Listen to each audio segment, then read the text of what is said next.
एक डरावनी डायनासोर की कहानी। बहुत समय पहले एक घना और रहस्यमय जंगल था, जहां पर डायनासोरों की एक अजीब और खतरनाक प्रजाति रहती थी। इस जंगल में कुछ अच्छे डायनासोर भी थे, लेकिन सबसे खतरनाक और भयावह डायनासोर का नाम था नाइट्रो। नाइट्रो एक विशाल काले रंग का और तेज रफ्तार वाला डायनासोर था, जिसकी आंखें लाल रंग की चमकती थीं और उसकी डरावनी दहाड़ जंगल के कोने कोने में गूंजती थी। लोग कहते थे कि नाइट्रो के पास जादुई शक्तियां थीं, जो उसे और भी खतरनाक बनाती थीं। नाइट्रो की दहाड़ से जंगल के बाकी डायनासोर डरते थे और रात के समय बहुत दूर दूर तक नहीं जाते थे। लेकिन एक दिन एक साहसी डायनासोर जिसका नाम जिग्गी था, जंगल के इस अंधेरे और खतरनाक रहस्य को सुलझाने के लिए निकल पड़ा। जिग्गी छोटा था, लेकिन उसमें बहुत साहस और समझदारी थी। उसने सुना था कि नाइट्रो एक प्राचीन गुफा के अंदर छुपा हुआ है और वह अपनी शक्तियों का इस्तेमाल कर पूरे जंगल को अपनी गिरफ्त में ले सकता है। जिग्गी ने जंगल में घुसकर नाइट्रो के बारे में और जानकारी प्राप्त की।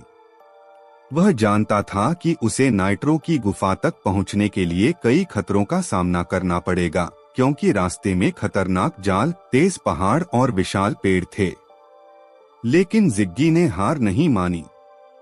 एक दिन वह गुफा के पास पहुंचा और उसे वहां अजीब सी आवाजें सुनाई दी। जैसे ही जिग्गी गुफा के पास पहुंचा, अचानक नाइट्रो सामने आ गया।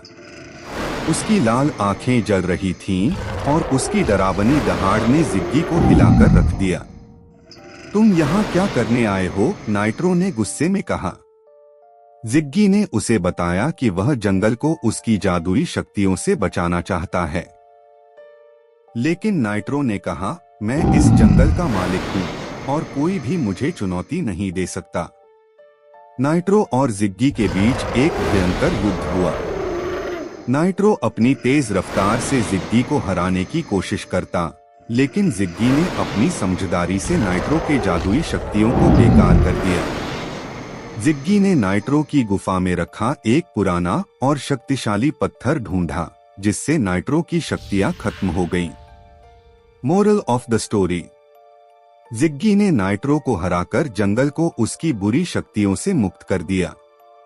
नाइट्रो अब बेबस था और जंगल के अन्य डायनासोर ने जिग्गी की बहादुरी को सराहा।